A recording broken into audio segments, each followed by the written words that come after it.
بسم اللہ الرحمن الرحیم۔ السلام علیکم پیارے دوستو۔ حضرت محمد مصطفیٰ صلی اللہ تعالیٰ علیہ وسلم کی بہن جن کا نام شیما تھا، جو حضرت حلیمہ سعدیہ رضی اللہ تعالیٰ عنہ کی بیٹی تھی، جب حضرت شیما حضور صلی اللہ تعالیٰ علیہ وسلم کو بچپن کی بہت سی باتیں بتاتی جا رہی تھی، لیکن حضور صلی اللہ تعالیٰ علیہ وسلم کو کچھ بھی یاد نہیں آ رہا تھا۔ آخر میں حضرت شیما نے اپنے کندھے پر سے چادر ہٹاتے ہوئے کہا کہ اے اللہ کے رسول، شاید آپ کو یاد ہو کہ آپ نے بچپن میں میرے کندھے میں ایک بار بہت تیز کاٹا تھا، اس کا نشان آج تک میرے کندھے پر پڑا ہوا ہے۔ وہ نشان دیکھتے ہی حضور صلی اللہ تعالیٰ علیہ وسلم نے کیا کیا؟ پیارے دوستو، آج کا یہ واقعہ آپ لوگوں کے دل کو چھونے والا ہے، تو آپ اس ویڈیو کو، اس واقعے کو پورا ضرور دیکھیے گا، اور پیارے نبی صلی اللہ تعالیٰ علیہ وسلم کا نام سن کر تو آپ نے اس ویڈیو کو لائک کیا ہی ہوگا۔ تو چلیے دوستو، اب شروع کرتے ہیں آج کا واقعہ۔ حضرت حلیمہ سعدیہ حضور صلی اللہ تعالیٰ علیہ وسلم کو ان کی والدہ سے لے کر اپنے گھر قبیلہ بنو سعد میں آ گئی تھی۔ یہ ان دنوں عرب کا رواج تھا کہ بچے کی پیدائش کے بعد اسے دودھ پلانے والی عورتوں کے گھر بھیج دیا جاتا تھا، تاکہ بچہ گاؤں دیہات میں رہ کر بچپن سے ہی مضبوط بن جائے۔ پھر جب بچہ بڑا ہو جاتا تو اسے اس کی ماں کو واپس کر دیا جاتا، اور اس کے بدلے میں بچے کے ماں باپ دودھ پلانے والی عورت کو کچھ پیسے اور تحفے دیا کرتے تھے۔ حلیمہ سعدیہ کی نورانی قسمت کہ ان کی گود میں دو جہانوں کے سردار حضور صلی اللہ تعالیٰ علیہ وسلم آ گئے۔ حضور صلی اللہ تعالیٰ علیہ وسلم نے بچپن میں حلیمہ سعدیہ کا دودھ پیا۔ حلیمہ سعدیہ کی ایک لڑکی بھی تھی جس کا نام شیما تھا۔ وہ ہر روز شام کو اپنے دودھ پیتے بھائی حضور صلی اللہ تعالیٰ علیہ وسلم کو گود میں اٹھا کر محلے کی گلیوں میں گھما کرتی تھی، اور سب سے کہا کرتی تھی کہ دیکھو میرا بھائی کتنا خوبصورت ہے۔ ایک دن محلے کی کچھ لڑکیاں اپنے چھوٹے چھوٹے بھائیوں کو گود میں لیے میدان میں بیٹھی ہوئی تھی۔ ان میں سے ایک بولی، میرے بھائی کی آنکھیں تو دیکھو، تمہارے بھائی سے اچھی ہے۔ دوسری بولی، میرے بھائی کے بال تو دیکھو، وہ تمہارے بھائی سے اچھے ہیں۔ تیسری بولی، میرے بھائی کا جسم تو دیکھو، اس کا کوئی مقابلہ ہی نہیں کر سکتا۔ اتنی دیر میں حضرت شیما حضور صلی اللہ تعالیٰ علیہ وسلم کو گود میں لیے ان لڑکیوں کے پاس پہنچ گئی اور کہنے لگی کہ کیا تم لوگ میرے بھائی سے اپنے بھائیوں کا مقابلہ کرو گی؟ یہ سن کر سب لڑکیاں خاموش ہو گئی۔ پھر ان میں سے ایک لڑکی بولی کہ اے شیما، تمہارے بھائی کا مقابلہ تو کوئی بھی نہیں کر سکتا، اللہ نے تو اسے بہت زیادہ خوبصورت بنایا ہے۔ حلیمہ سعدیہ کے گھر بہت سی بکریاں تھی۔ ہر روز صبح حضرت شیما ان بکریوں کو چرانے جنگل جایا کرتی تھی اور شام کو واپس آتی۔ ایک دن حضرت شیما بکریاں چرانے نہیں گئی۔ ان کی ماں حضرت حلیمہ سعدیہ نے شیما سے پوچھا کہ اے شیما، آج بکریاں چرانے کیوں نہیں گئی؟ حضرت شیما نے کہا، اماں جان، میں بکریاں چرانے نہیں جاؤں گی، میں بکریوں کے پیچھے دوڑ دوڑ کے تھک جاتی ہوں۔ تو حضرت حلیمہ سعدیہ نے کہا کہ بیٹی، اگر تم بکریاں چرانے نہیں جاؤ گی تو پھر کون جائے گا؟ اپنے باپ کو دیکھو، وہ تو اتنے بوڑھے ہو چکے ہیں، اور میری حالت دیکھو، میں تو کمزوری کی وجہ سے زیادہ چل نہیں پاتی ہوں، اسی لیے بکریاں چرانے تو تمہیں ہی جانا پڑے گا۔ حضرت شیما نے کہا کہ اماں جان، میں بکریاں چرانے نہیں جاؤں گی، اور اگر جاؤں گی تو اپنے بھائی محمد کو لے کر جاؤں گی، ورنہ نہیں جاؤں گی۔ حلیمہ سعدیہ نے کہا، شیما، تم پاگل ہو گئی ہو، تم وہاں بکریوں کو سنبھالو گی یا محمد کو سنبھالو گی؟ لیکن حضرت شیما نے کہا کہ اماں جان، اگر آپ میرے چھوٹے بھائی محمد کو بھیجو گی تو میں جاؤں گی، ورنہ میں نہیں جاؤں گی۔ حضرت حلیمہ سعدیہ کو بڑا تعجب ہوا اور اپنی بیٹی شیما کے سر پر ہاتھ پھیرتے ہوئے کہا، بیٹی، صحیح صحیح بتاؤ، اصل معاملہ کیا ہے؟ تو شیما نے فرمایا کہ اماں جان، ایک دن میں اپنے بھائی محمد کو لے کر بکریاں چرانے گئی تھی، تو اس دن میں نے 3 چیزیں بہت عجیب دیکھی۔ حضرت حلیمہ نے پوچھا، تجھے کیا عجیب نظر آیا؟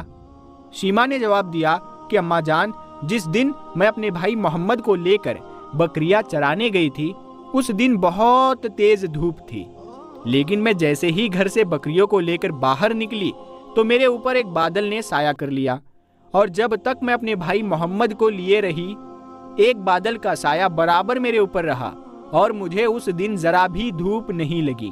دوسری چیز جو میں نے عجیب دیکھی وہ یہ تھی کہ جب میں بکریوں کو لے کر جنگل میں پہنچی تو میں ایک پیڑ کے سائے میں اپنے بھائی محمد کو لے کر بیٹھ گئی۔ میں نے دیکھا کہ میری بکریاں بہت جلدی جلدی گھاس چر رہی ہے اور پھر ساری بکریاں آ کر مجھے گھیر کر بیٹھ گئی۔ وہ بکریاں میرے بھائی محمد کا چہرہ دیکھنے لگی، میں بھی اپنے بھائی کا چہرہ دیکھتی رہی اور میری بکریاں بھی میرے بھائی کا چہرہ دیکھتی رہی۔ تو اماں جان، اس دن مجھے بکریوں کے پیچھے دوڑنا نہیں پڑا۔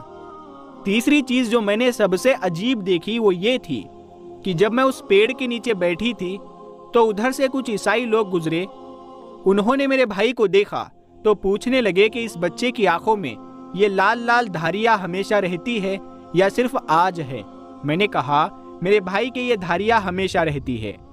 یہ سن کر ان لوگوں کے چہرے کا رنگ بدل گیا اور انہوں نے میرے ہاتھوں سے میرے بھائی محمد کو اپنی گود میں لیا اور اسے پیار کرنے لگے اور مجھ سے کہنے لگے کہ اے لڑکی، یہ لڑکا ہمیں دے دو، یہ آنے والی نسلوں کا نبی ہے، ہم اپنی کتابوں میں اس کے بارے میں پڑھتے آ رہے ہیں، یہ آگے چل کر بہت بڑا انسان بنے گا، ساری دنیا اس کے پیچھے چلے گی۔ تو اماں جان، جب ان لوگوں نے میرے بھائی کی تعریف کی تو مجھے بہت اچھا لگا۔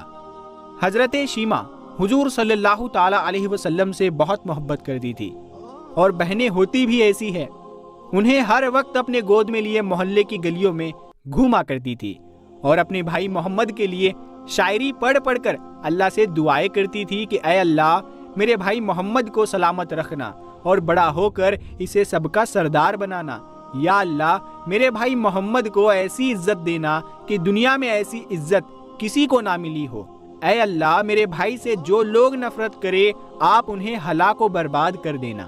پیارے دوستو، اسی طرح دن گزرتے گئے، حضرت شیما بھی بڑی ہو گئی اور اللہ کے رسول بھی بڑے ہو گئے اور اپنے گھر مکہ آ گئے۔ اسی طرح اس بات کو سالوں سال گزر گئے اور اللہ کے رسول کو اللہ کی طرف سے نبی بنا دیا گیا۔ پھر مکہ کی زندگی کے بعد حضور صلی اللہ تعالی علیہ وسلم نے مدینہ کی طرف ہجرت فرمائی اور پھر مدینہ میں رہتے ہوئے کافروں سے بہت سی جنگیں لڑی۔ جب خیبر کی جنگ ہوئی تو اس جنگ میں مسلمانوں کو فتح حاصل ہوئی اور خیبر کے یہودی قیدی بنا کر اللہ کے رسول کے سامنے پیش کیے گئے۔ اللہ کے رسول اس وقت اپنے خیمے میں کچھ صحابہ کرام کے ساتھ بیٹھے ہوئے تھے۔ تبھی ایک صحابی خیمے کے اندر آئے اور کہا کہ اے اللہ کے رسول، باہر ایک عورت کھڑی ہے، وہ کہہ رہی ہے کہ میں تمہارے رسول کی بہن ہوں۔ یہ سن کر حضور صلی اللہ تعالی علیہ وسلم کو بہت تعجب ہوا کہ میں تو اپنے ماں باپ کا اکلوتا لڑکا ہوں، نہ میرا کوئی بھائی نہ بہن، یہ میری کیسی بہن ہے جو اس بات کا دعویٰ کر رہی ہے؟ حضور صلی اللہ تعالی علیہ وسلم نے ان صحابی سے کہا کہ اس عورت کو اندر بھیج دو۔ جب وہ عورت اندر آئی تو یہ کوئی اور نہیں بلکہ حضور صلی اللہ تعالی علیہ وسلم کی بہن شیما تھی۔ وہ بہت بوڑھی ہو چکی تھی، اسی لیے حضور صلی اللہ تعالی علیہ وسلم انہیں پہچان نہیں پائے، کیونکہ بچپن سے اب تک پورے 58 سال گزر چکے تھے۔ اسی لیے حضور صلی اللہ تعالی علیہ وسلم نے حضرت شیما سے پوچھا، تم کون ہو؟ میں نے آپ کو پہچانا نہیں۔ پھر حضرت شیما نے حضور صلی اللہ تعالی علیہ وسلم کو سب کچھ یاد دلایا کہ اے اللہ کے رسول، بچپن میں حلیمہ سعدیہ کے گھر میں میں ہی آپ کو سارا دن گودی میں اٹھائے محلے میں گھما کرتی تھی اور اپنی سہیلیوں سے کہا کرتی تھی، میرے بھائی کو دیکھو، کیا اس سے زیادہ خوبصورت آج تک تم نے کسی کو دیکھا ہے؟ حضرت شیما حضور صلی اللہ تعالی علیہ وسلم کو بچپن کی بہت سی باتیں بتاتی جا رہی تھی، لیکن حضور صلی اللہ تعالی علیہ وسلم کو کچھ بھی یاد نہیں آ رہا تھا۔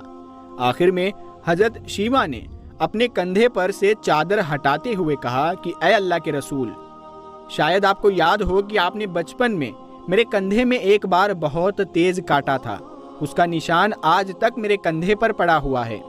وہ نشان دیکھتے ہی حضور صلی اللہ تعالی علیہ وسلم کو سب کچھ یاد آ گیا اور پھر اٹھ کر اپنی بہن کو اپنے پاس بٹھایا۔ حضور صلی اللہ تعالی علیہ وسلم نے اپنی بہن کے لیے اپنی چادر بچھا دی۔ حضرت شیما نے حضور صلی اللہ تعالی علیہ وسلم کی یہ شان شوکت دیکھی کہ صحابہ کرام کا اتنا بڑا لشکر حضور صلی اللہ تعالی علیہ وسلم کے آگے پیچھے چلتا ہے، تو حضرت شیما کو اپنی بچپن کی وہ دعائیں یاد آنے لگی جو اللہ سے اپنے بھائی محمد کے لیے وہ کیا کرتی تھی۔ وہ حضور سے کہنے لگی کہ اے میرے بھائی، میں بچپن میں آپ کو گود لے کر